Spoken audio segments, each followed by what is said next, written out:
Hey guys, Johnny here, and this is a very easy money-making guide for Guild Wars 1, and a lot of people need these guides and stuff like that just because Guild Wars 2 is right around the corner, and people are looking for that easy way to make a quick bit of money to finish up their Hall of Monuments.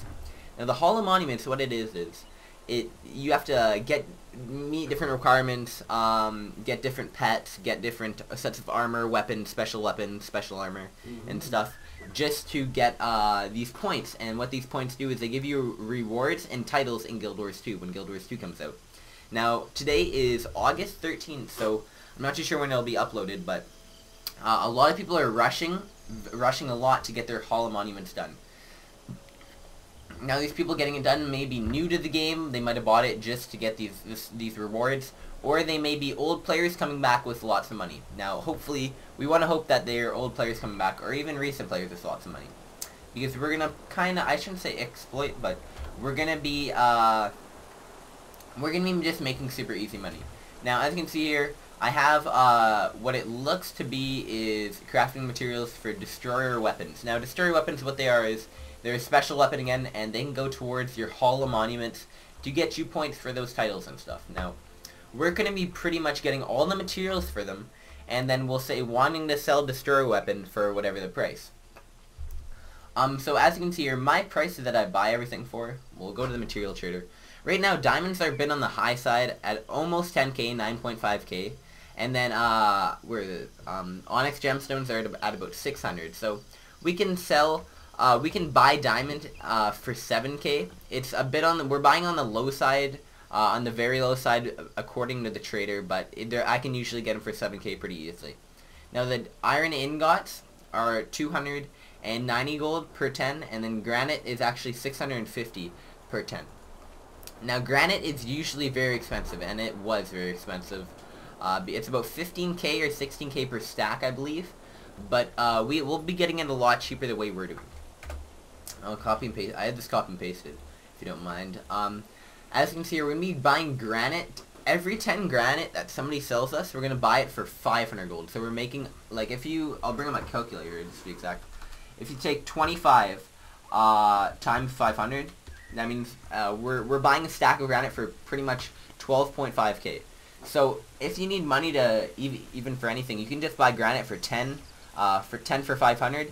And then you can sell the granite stack for 15k, so you're making 2.5k per stack, which is pretty solid if you're just starting out at power trading. Our next thing is iron stack. I'm just buying iron stacks at its regular price because I want to get those quick and over, and they're pretty cheap, 6.5k to begin with. I believe I think it's 260 gold per 10. And then ONYX gemstones, I buy at 500 gold each just because it's a solid price and people always sell for that. Now diamonds, you might have to change your price for that, but usually people will sell you them for 7k. So I typed that in there. Your message suppressed, whatever. I already typed in twice. But anyways, so what our goal is, we're supposed to get all the materials for one destroyer weapon for under 100k. Now what that will allow us to do is, it'll allow us to sell the destroyer weapon for 20 ecto. Now like I was saying, their destroyer weapons aren't in abundance right now. They're very rare, and people want them, and they want them bad for their haul, and they want them quick.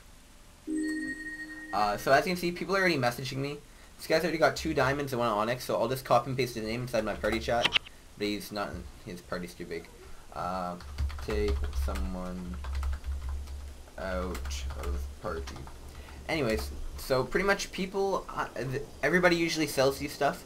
So selling isn't the hard part. The hard part is sometimes selling the weapons could take a bit of time, but I would not say go any lower than I would say not go any lower than 5 sorry, what am I talking about? I would say not go any lower than 20 ecto on selling your destroyer weapons, just because people will buy them for that. No matter what people message you in game, I guarantee that you can sell them for 20 ecto each right now. I guarantee it. I've already sold many. As you can see, I have 70 ecto here just from selling. I'll put the other one on my other character. But pretty much I'm making 5 ecto per destroyer weapon. So after this, I'll have 15 ecto that I'll make just off these 3 here. And that's another 100k. Because you're going to want to take the 20 ecto and then sell 15 of the ecto for 100k, and then you're going to keep 5 ecto as profit. And if you can even sell them for like 21 ecto, 22 ecto for the destroyer weapons, you'll be great. Anyways, rather than that, that is pretty much all there is for this easy power trading guide. And we might have other ones. I might do one on like Z keys and stuff, because I mean, everything like that is pretty easy to power trade nowadays. But I mean, rather than that, hopefully that'll work out for you. And yeah. Oh, one more thing.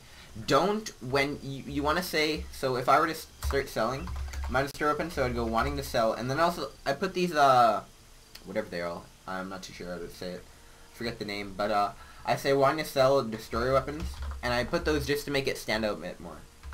Weapons, I say 20 ecto each, or just 20 ecto, but I put any at the start here, because if you have any destroyer weapon, and then I put some at the end, because what this will allow you to do is you'll keep the materials inside your inventory, and then what you'll have to do is the place for destroyer weapons. Let me go to the place quick.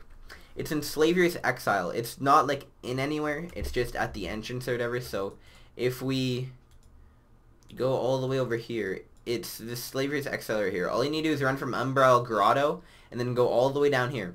Now I usually take the person with me so they don't run off and just like be a scrub or whatever. So because if you just leave the person there, he could see a better price and then buy it, because the better price would be like 18 ecto or whatever.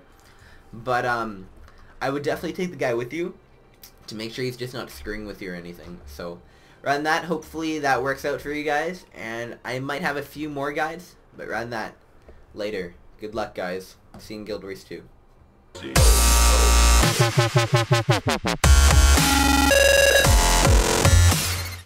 What up, Dick Butters? Hey, 1.3's out! Yay! Yeah.